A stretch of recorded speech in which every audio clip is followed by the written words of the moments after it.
The massive galactic council chamber vibrated with the voices of 30 different species. The light of 3 suns spilled through the crystal dome above, casting colorful shadows across the circular room. On the central podium stood Ambassador Zorla, her purple scales glowing as she raised all 4 hands for silence. "Fellow representatives," said Zorla, his translator converting his chirps into common galactic standard, "I present a question that has preoccupied many of us for decades."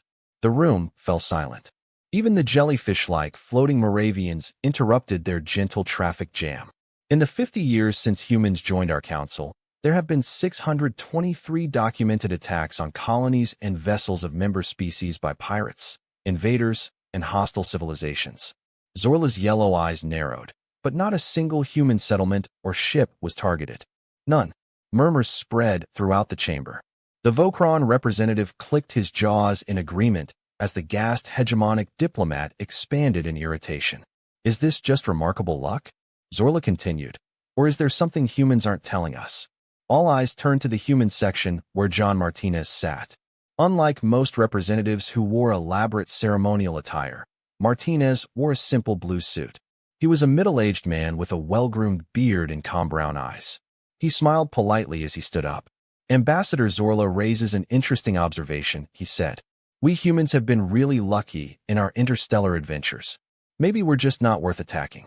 We're still new to the space compared to most of you. Minister Drevish is out of his nutrient tank." "Nonsense. Human resources are abundant. Its colonies on Proxima B and Ta Ceti are rich in rare minerals. You should be the main targets." Martinez shrugged. "So I can only chalk it up to good luck. Sometimes the universe smiles at you." In the observer gallery above the main floor, Kalura watched with growing interest. As the Praxi Council's archivist, she had access to more historical data than almost anyone in the galaxy. His slender, pale blue form leaned forward, 6-fingered hands typing notes into his data pad. "He's hiding something," Olivia Nguyen whispered beside her.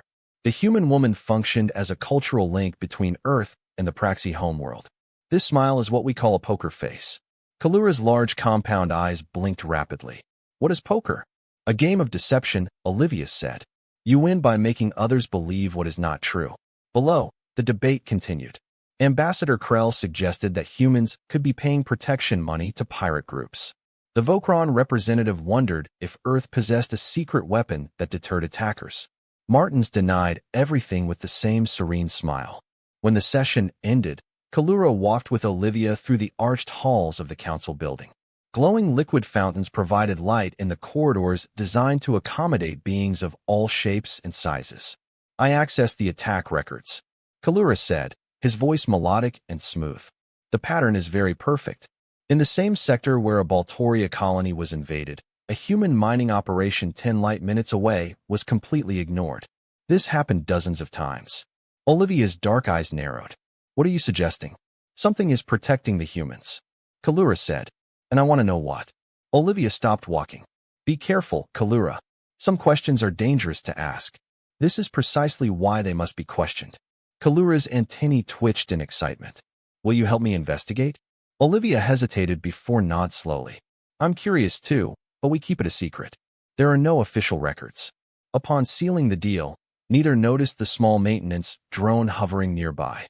The camera focuses on their faces before floating silently down the hallway. In his private quarters, John Martinez received the drone footage. He watched the conversation between the PRA's archivist and his fellow men. His smile disappeared. He tapped the communications panel.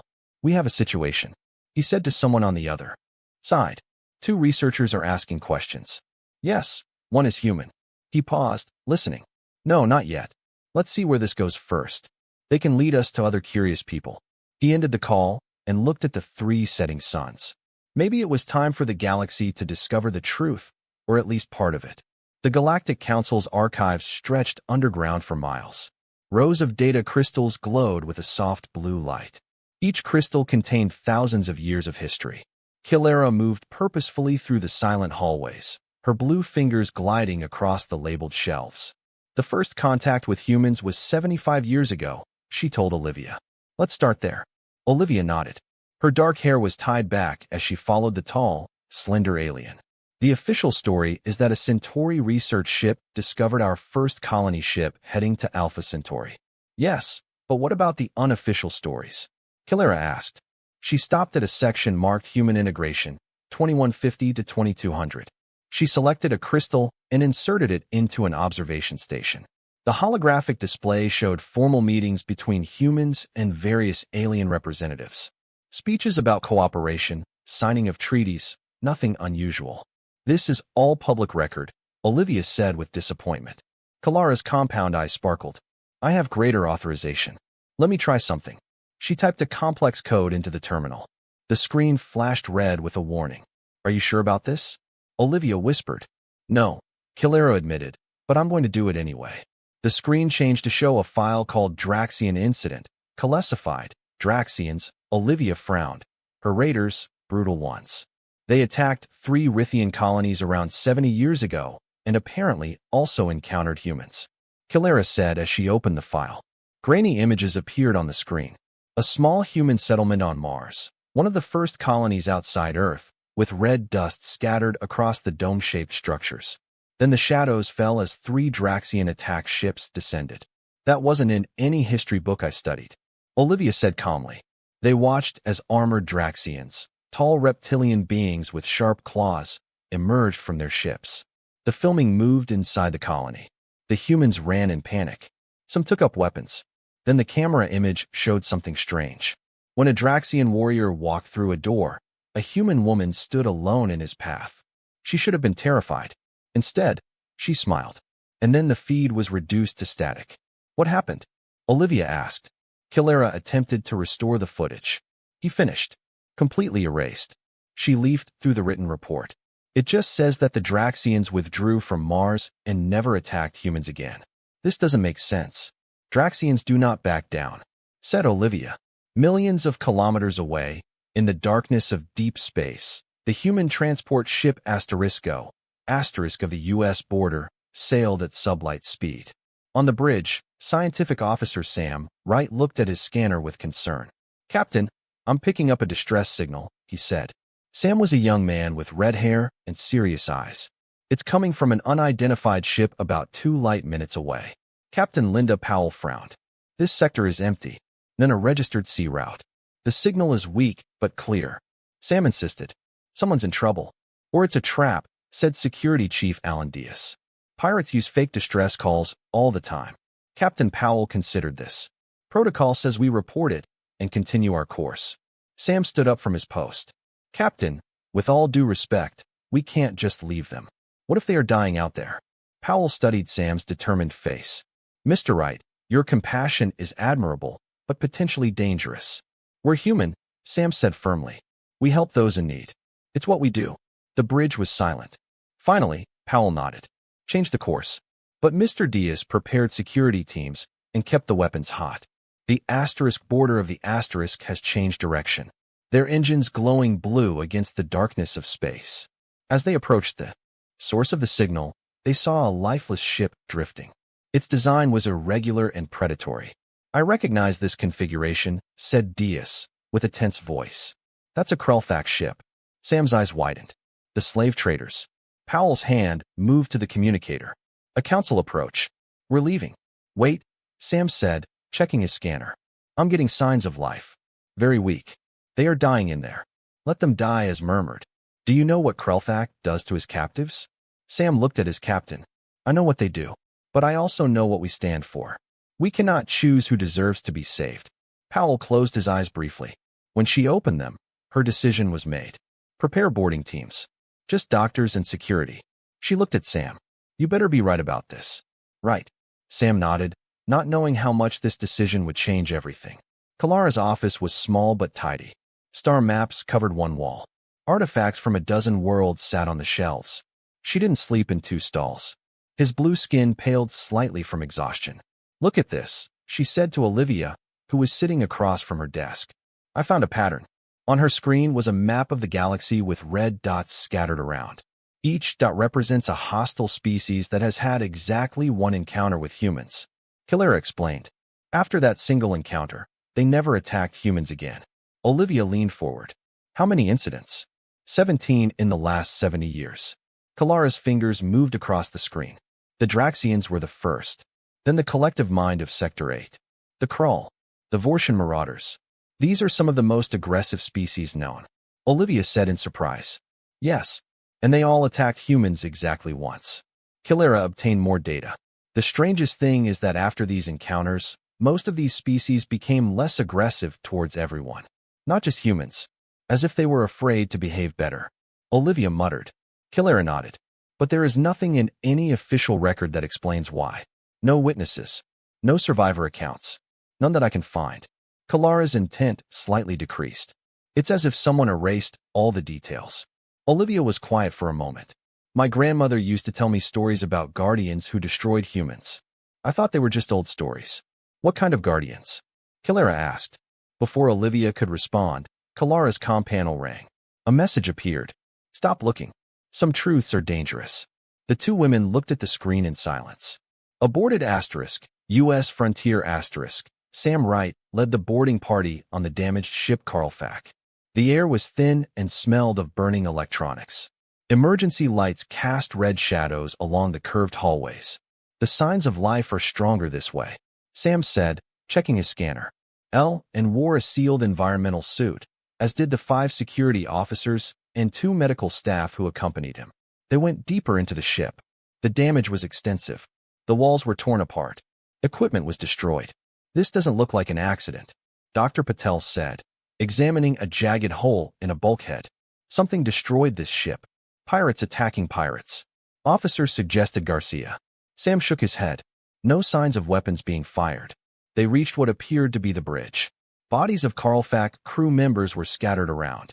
The aliens were humanoid, but with gray skin and 4 yellow eyes. Most were dead. This one is alive, called Dr. Patel, kneeling beside a Carlfak in ornate armor. The alien's eyes opened. When he saw humans standing over him, all 4 eyes widened in terror.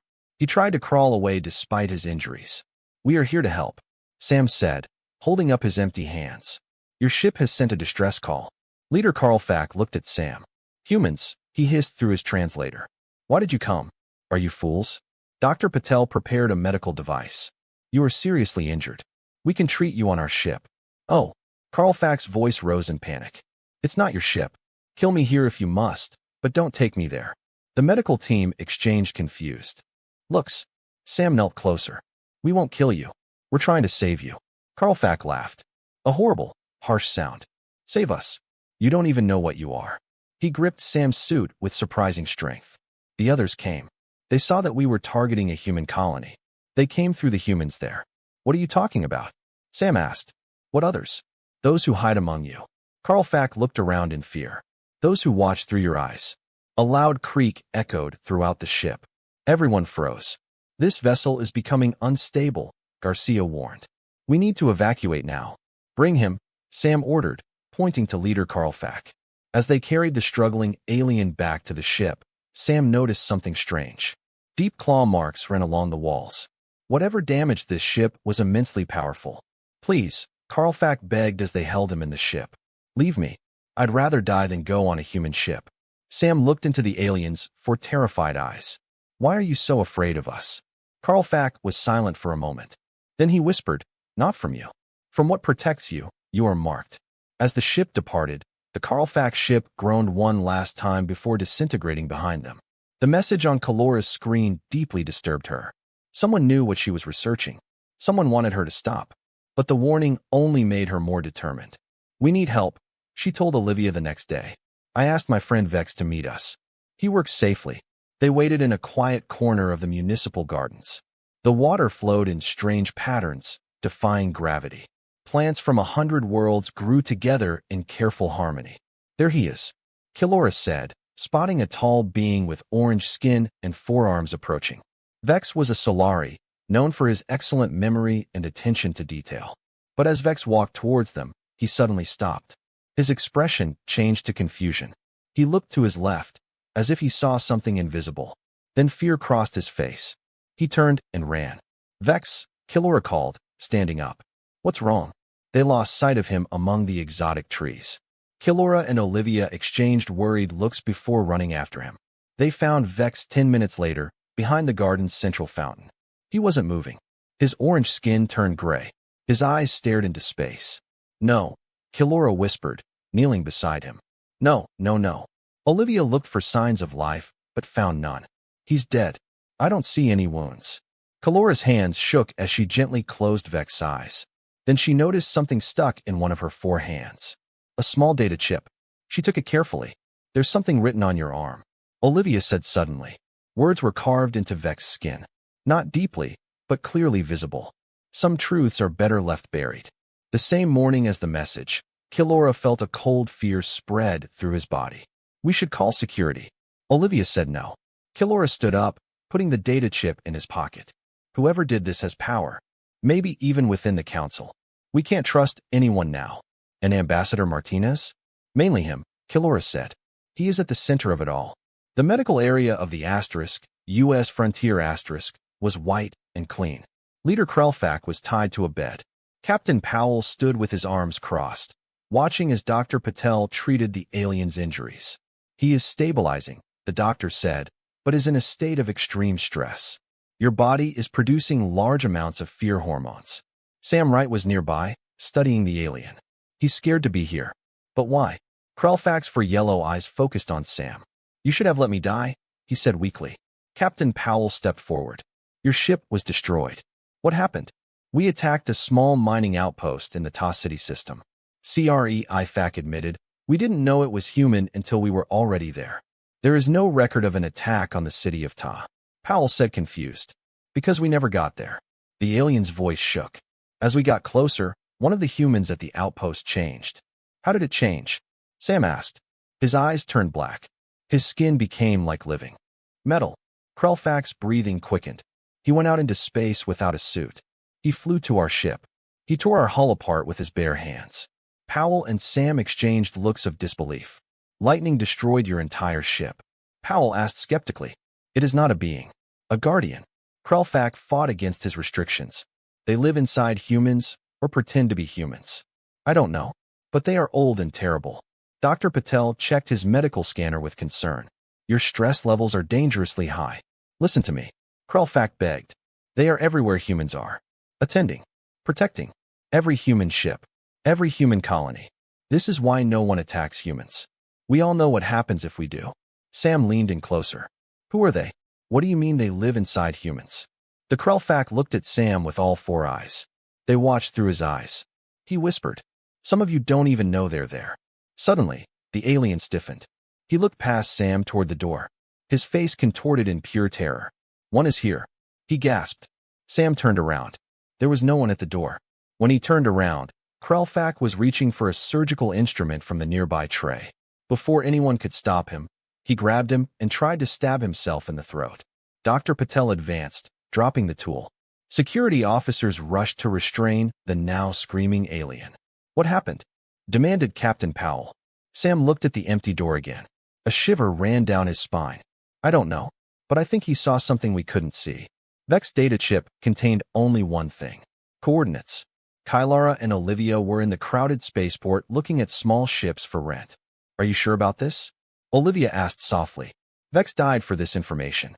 Kylara's blue fingers closed around the chip. That's why we have to go. His death cannot be in vain. They chose a small flat vessel with markings minimum. Olivia paid with untraceable credits. They didn't tell anyone where they were going. 6 hours later, their ship abandoned a faster-than-light trip near a small rocky planet. It appeared lifeless, without atmosphere, and with deep craters covering its surface. The coordinates point to that moon, Kylara said, guiding her ship closer to a smaller body orbiting the planet. As they got closer, they saw a single structure on the moon's surface. A small dome with a docking port. Someone is here, Olivia whispered, in the middle of nowhere. They landed carefully. The airlock connected with a soft thud. Kylara checked her respirator mask, while Olivia readied a small weapon. Just in case, Olivia said when she saw Kylara's disapproving look.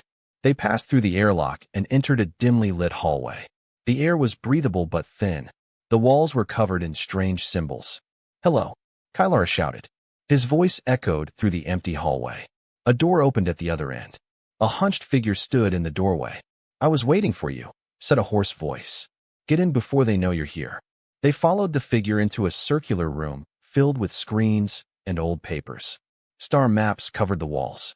When the beam turned toward them, Kylara gasped.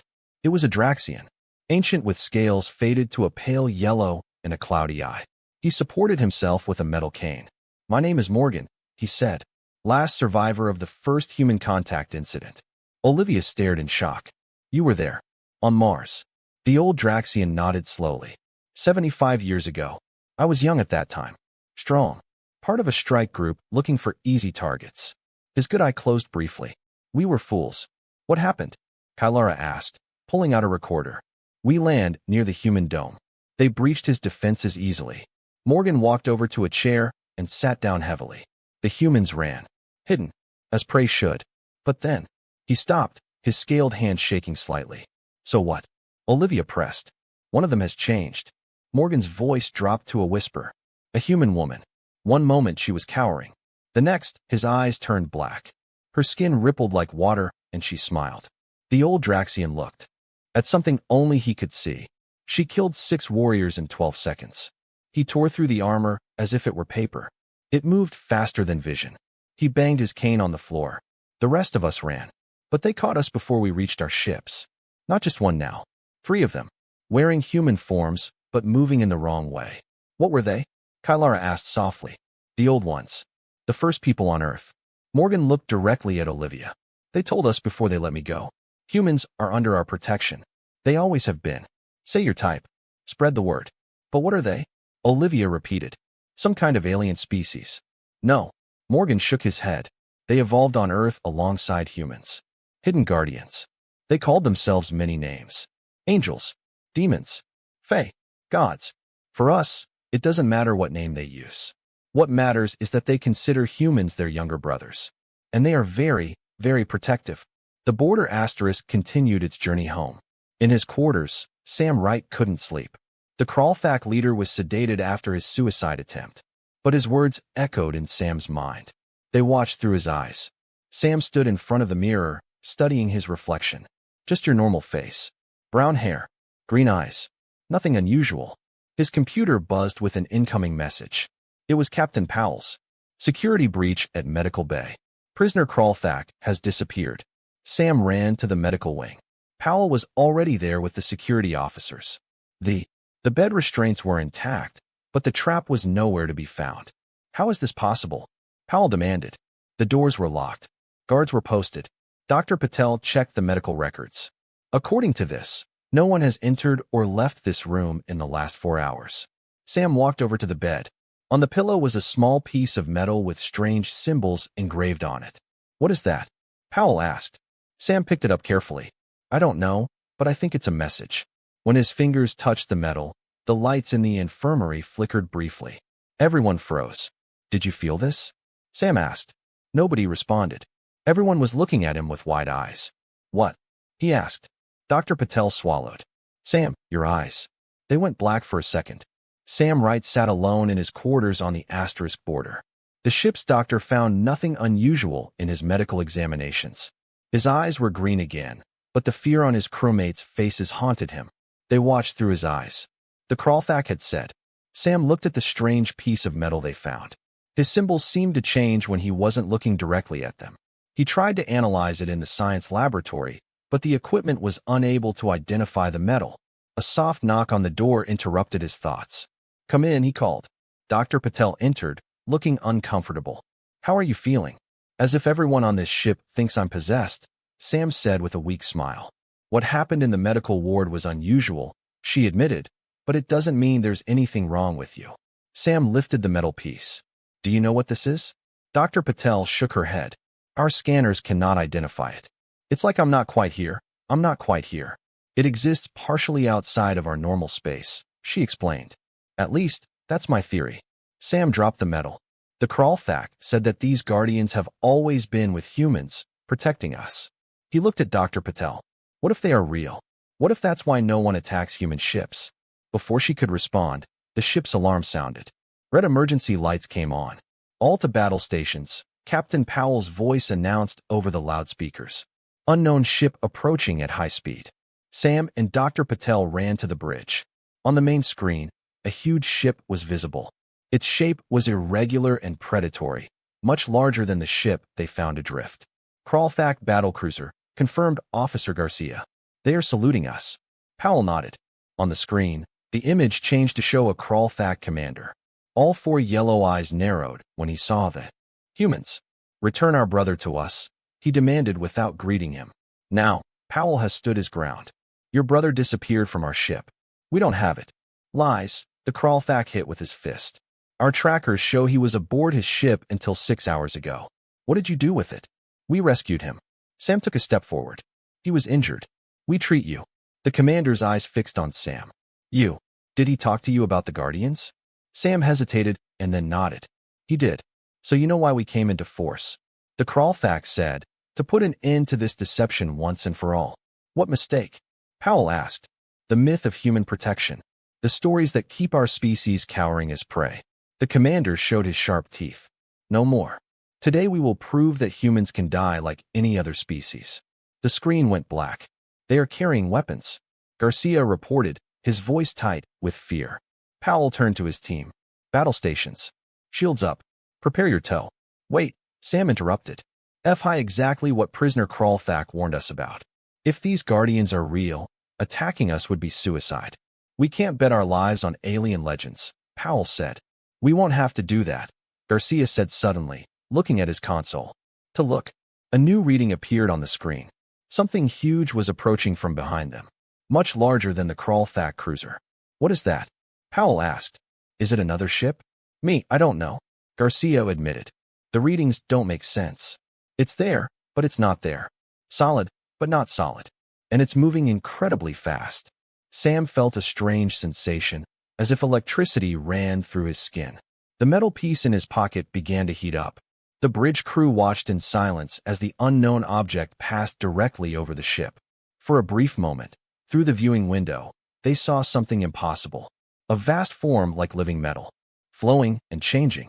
Parts of it are almost human in shape. Then he disappeared, heading straight for the Kralthak cruiser. The alien ship opened fire. Beams of energy struck the fluid metallic form. They had no effect. They were trying to escape, Garcia reported as the Kralthak ship moved away. But it was already too late. The metallic entity reached the cruiser. What happened next was difficult to see clearly. The crawling ship seemed to crumple inward, like paper being crushed by an invisible hand. No explosions. No debris. It simply collapsed and disappeared. The Asterisk border bridge was completely silent. Did this really happen? Powell whispered finally. Sam touched the hot metal in his pocket. Yes, he said calmly. We just met a Guardian. Morgan's trip back from the moon was tense. Kilera and Olivia spoke little, both lost in their own thoughts. Old Draxon's words shook them to their core. All these human myths. Olivia said finally as the ship approached the Galactic Council station. Angels, fairies, gods. After all, they were not myths. Your people have lived alongside other intelligent species throughout their history, Kilera said softly, and most of you never knew. Their ship docked with a soft thud. As they prepared to leave, a message appeared on the communication screen. It was from Ambassador Martinez, my office, immediately. They exchanged worried looks. How did he know we were back? Kilera whispered. Maybe he didn't do it. Maybe it's about something else. Olivia said, not looking convinced. They walked through the busy corridors of the station. Aliens of all shapes and sizes moved around them. Kilera continued looking over her shoulder, feeling watched. When they arrived at the human section of the embassy, security guards led them directly to Martinez's office. The ambassador was sitting behind a large table. He was not alone. 3 other humans were nearby. Sit down, Martinez said, his voice neutral. You've been busy. Kilara's antennae twitched nervously. Ambassador, we visited a moon in the outer reaches, spoke with a Draxian exile named Morkin. Martins leaned forward. We know. As Olivia asked. It doesn't matter. Martins pressed a controller on his desk. The living room windows darkened. What matters is what you learned. You are hiding the truth, Kilera said boldly, about what protects humans, about Guardians. The 3 humans behind Martinez exchanged glances. Yes, admitted Martins, for good reason. One of the standing humans, a gray-haired woman, stepped forward. What exactly did Morkin tell you? Olivia responded that Earth has 2 intelligent species, humans and something else. Something that looks human, but isn't. Something ancient that protects humanity. Martinez nodded then. And do you have proof of this statement? We have Morgan's testimony, Kilera said. And the pattern of attacks that suddenly stopped. And the lost records. Nothing concrete, concluded Martins. Nothing you can present to the board. Are you threatening us? Olivia asked, her voice encouraging. Martinez seemed genuinely surprised. Threatening? No. I'm trying to understand how much damage control we need to do. The gray-haired woman spoke again. The truth is dangerous. Not just for humans, but for the entire galaxy. If only what protects us became common knowledge, there would be panic. The third human finished. Fear. Possibly even attempts to develop weapons against the Guardians, which would end very badly for everyone. Martinez added grimly. Kilera stood up. The galaxy deserves to know the truth, even if this destabilizes decades of peace. Martins asked, even if it causes more harm than good. Before Kilera could respond, the door opened.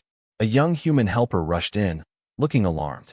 Sir, the asterisk boundary of the asterisk returned to Earth's space, he said breathlessly. They're reporting an incident with a Kralfak battle cruiser. It was destroyed. Martinez stiffened. By the border asterisk asterisk. No, sir. Goodbye. Another thing. Something the crew described as. Help hesitated. A guardian. Martinez concluded. It was seen. Yes, sir. By the entire bridge crew. Martinez closed his eyes briefly. When he opened them, he looked tired. Thanks. Please let us.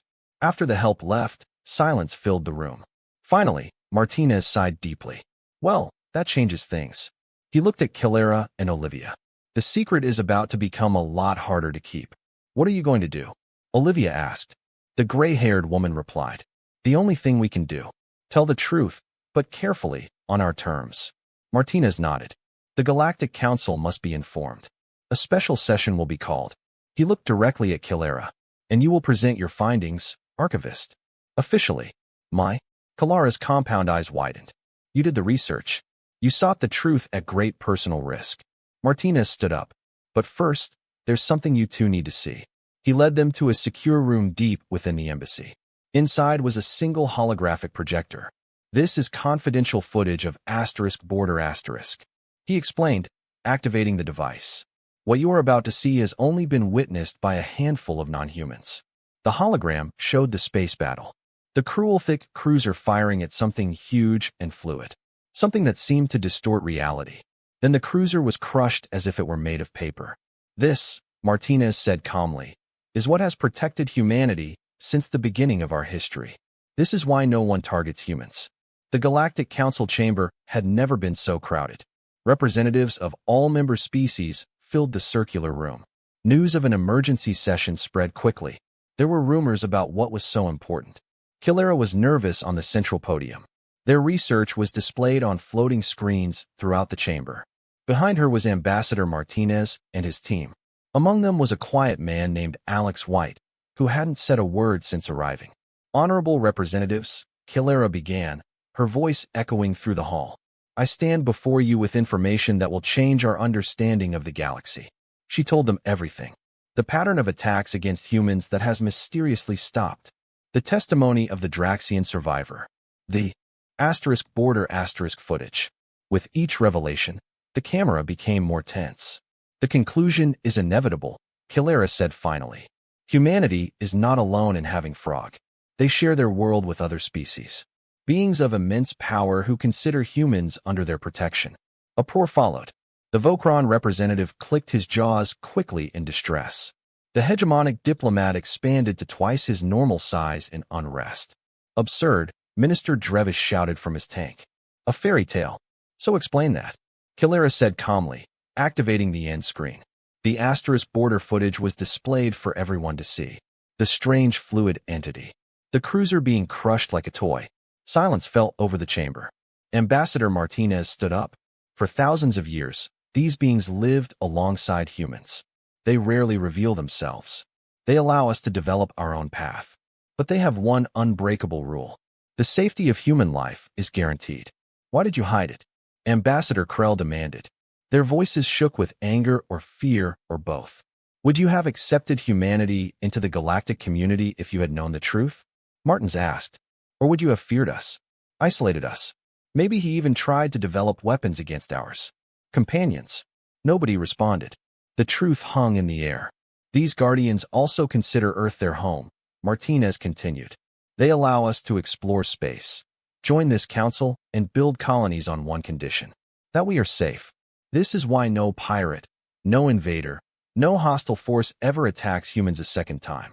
What exactly are these beings? Delegate Centauri asked. Gods? Aliens? Neither, said Martins. They evolved on Earth just like us. They were the first. They watched us grow from primitive tribes to a spacefaring civilization. They consider us their younger brothers. Whispers spread throughout the chamber. Fear. Phew. Disbelief. I don't believe that. Minister Drevish said categorically. Where is your proof other than this possibly fake footage? Martinez turned to look at Alex White, who sat silently among the human delegation. Maybe a demonstration would help.